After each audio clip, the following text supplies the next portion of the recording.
Hello दोस्तों आज हम लोग बात करने वाले हैं बेस्ट 3 फार्मा सेक्टर फंड्स के बारे में। फार्मा सेक्टर के फंड्स वो फंड्स होते हैं जो पर्टिकुलरली अपना जो मेजर पैसा है वो फार्मा सेक्टर में ही इन्वेस्ट करते हैं। और अभी कोविड के टाइम पे ये माना जा रहा है कि आने वाले टाइम में फार्मा सेक्टर अच्छा करने वाला है, क्योंकि फार्मा सेक्टर में इन्वेस्टमेंट भी बढ़ेगी और साथ पर एक्सपेंसेस भी बढ़ने की उम्मीद है। तो आज हम डिटेल में देखेंगे कि कौन से वो 3 फार्मा सेक्टर के फंड्स हैं जिन्होंने काफ़ी अच्छा परफॉर्म किया है, और हम एंड में देखेंगे कि वो कौन सा एक फंड है जो मुझे सबसे अच्छा लग रहा है इन 3 फंड्स में से।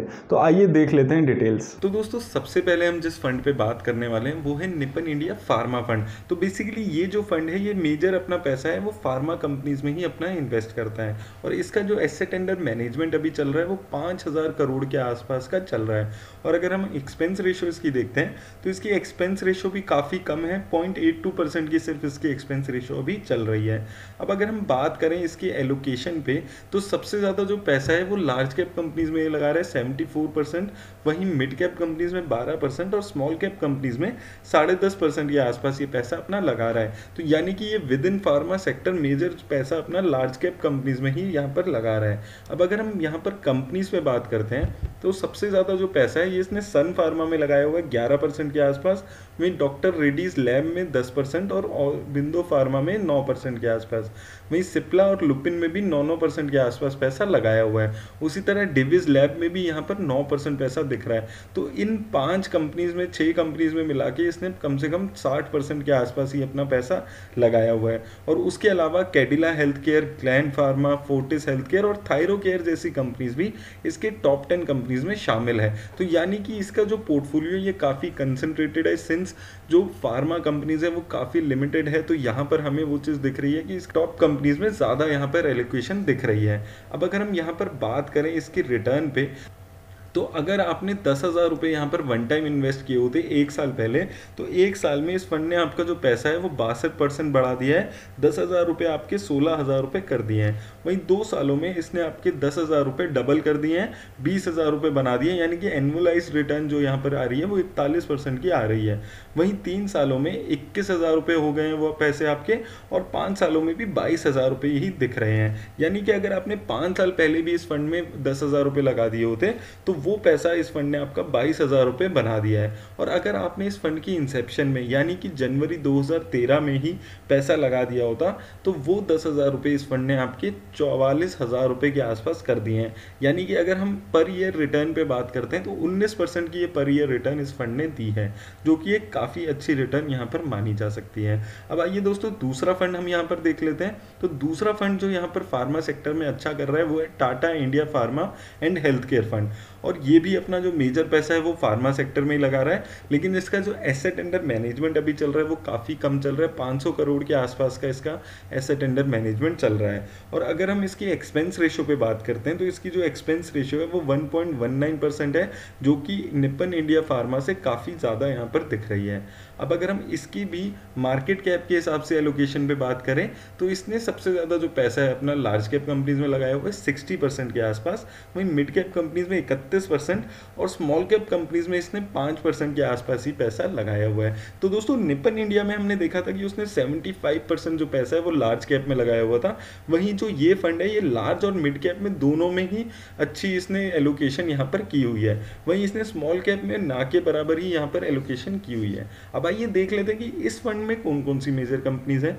अगर हम इस फंड की बात करते हैं तो इस फंड ने सबसे ज़्यादा पैसा डॉक्टर रेड्डीज लैब में लगाया हुआ है और वो भी 14% लगाया हुआ है पैसा। उसके अलावा सन फार्मा में 9% और बिंदु फार्मा में 8.5% और डिविज लैब में भी 8.5% के आसपास, वहीं सिप्ला में भी यहाँ पर 8.5% के आसपास पैसा दिख रहा है। उसके अलावा Alkem labs, Ipca labs, Apollo hospitals, Fortis health care और मैक जैसी कंपनीज इसके पोर्टफोलियो में शामिल है। तो यहाँ पर भी दोस्तों आप देखेंगे कि टॉप 10 कंपनीज अगर हम कंपेयर कर रहे हैं तो कुछ कंपनीज यहाँ पर सेम है, जैसे कि doctor Reddy's lab, Sun pharma, Aurobindo pharma, Divi's labs, ये सारी कॉमन लार्ज कैप कंपनीज जो हैं ये सेम है इन दोनों के पोर्टफोलियो में। बाकी कुछ थोड़ी बहुत कंपनीज टॉप 10 के पोर्टफोलियो में हमें अलग भी यहाँ पर दिख रही हैं। अब अगर हम इस फंड की रिटर्न यहाँ पर देख लें तो अगर आपने 10,000 रुपये इस फंड में लगाए होते 1 साल पहले, तो वो पैसा आपका इसने 55% बढ़ा दिया है और 2 सालों में वही पैसा इसने आपका 10,000 रुपये 19,000 रुपये कर दिए हैं। यानी कि 2 सालों में इसने काफ़ी अच्छी रिटर्न दी है और 3 सालों में उसने ये पैसा आपका 20,000 रुपये कर दिया है। और अगर हम 5 सालों में देखते हैं तो 5 साल पहले अगर आपने इस फंड में 10,000 रुपये लगाए होते तो वो पैसा इस फंड ने आपका 19,000 रुपये कर दिया है। तो दोस्तों ये फार्मा सेक्टर के हमने ये जो 2 फंड्स देखे हैं उसमें एक चीज़ हमें दिख रही है कि 2 और 3 साल तक इनकी जो रिटर्न है वो काफ़ी अच्छी है, लेकिन अगर हम 5 साल में देख रहे हैं तो थोड़ी स्लाइटली रिटर्न इसकी कम दिख रही है।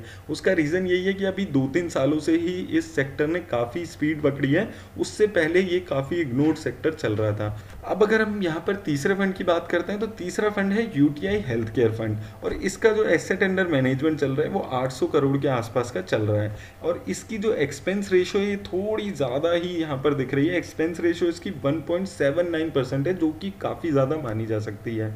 अब अगर हम इसकी बात करें मार्केट कैप एलोकेशन में तो इसने जो सबसे ज़्यादा पैसा लगाया वो लार्ज कैप कंपनीज में लगाया हुआ 56% के आसपास, वहीं मिड कैप कंपनीज में 28% और स्मॉल कैप कंपनीज में 13%। तो दोस्तों इस फंड की जो एलोकेशन यहाँ पर दिख रही है वो मोर लाइक अ फ्लेक्सी कैप फंड यहाँ पर दिख रही है कि तीनों ही में इसने अच्छा अपना एलोकेशन किया हुआ है। मिड कैप में भी 27-28% है, लार्ज कैप में वैसे ये ज़्यादा हैवी है 56% और स्मॉल कैप में भी इसने 13-14% की यहाँ पर एलोकेशन की हुई है। अब अगर हम इस फंड की कंपनीज देख लें एक बारी तो इसने भी सबसे ज़्यादा जो अपना एलोकेशन है वो डॉक्टर रेड्डीज लैब में किया हुआ है 10% के आसपास, और बिंदो फार्मा और सिप्ला में इसने 9% के आसपास पैसा लगाया हुआ है, वहीं सन फार्मा में भी इसने 8.5% पैसा लगाया हुआ है। इसी तरह Divi's lab, Cadila health care, Eris life sciences, Fortis health care और जेबी केमिकल्स और अजंता फार्मा जैसी कंपनीज इसने अपने पोर्टफोलियो में शामिल की हुई है। तो दोस्तों यहाँ पर भी हमें वही देखने को मिल रहा है कि तीनों ही फंड्स में जो कॉमन कंपनीज है doctor Reddy's lab, Aurobindo pharma, Cipla, जो कॉमन लार्ज कैप कंपनीज है वो तीनों ही फंड्स में अवेलेबल हैं। अब अगर हम बात करें इसकी रिटर्न पे तो अगर आपने इस फंड में 10,000 रुपये लगाए होते 1 साल पहले, वो पैसा आपका 16,000 रुपये हो गया, यानी कि 60% के आसपास की रिटर्न इस फंड ने आपको बना दी है और 2 सालों में वो पैसा आपका 19,000 रुपये हो गया है और 3 सालों में वही सीधा लाइन ही दिख रही है हमें 19,000 का 19,000 ही है।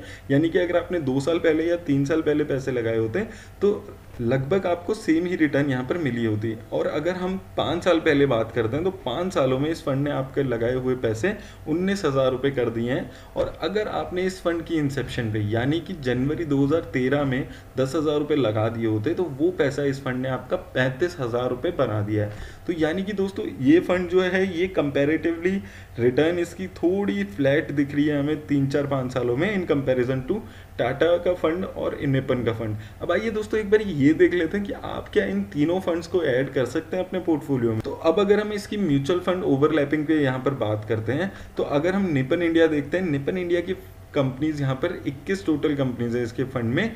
और अगर हम इसकी कॉमन कंपनीज देखते हैं टाटा हेल्थ केयर और यूटीआई हेल्थ केयर से तो लगभग 80-90% कॉमन कंपनीज आ रही हैं। वहीं टाटा हेल्थ केयर के पोर्टफोलियो में भी 21 कंपनीज है और इनका भी जो म्यूचुअल फंड का ओवरलैप है वो काफ़ी ज़्यादा दिख रहा है। सिमिलरली यूटीआई हेल्थ केयर है उसकी जो टोटल कंपनीज हैं वो 26 हैं, लेकिन जो म्यूचुअल फंड का ओवरलैप है वो 70-80% का दिख रहा है। यानी कि दोस्तों अगर आपको फार्मा में इन्वेस्ट भी करना है तो किसी एक फंड में ही आप इन्वेस्ट करो, क्योंकि इतनी लिमिटेड कंपनीज हैं।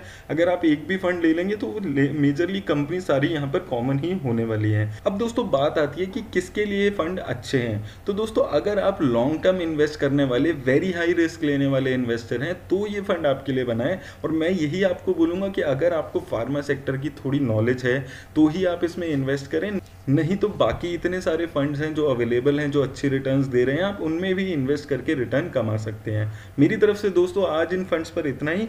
अगर आपको ये वीडियो अच्छी लगी, आप यहाँ तक पहुँचे हैं तो इसे लाइक करके ज़रूर जाइएगा। धन्यवाद।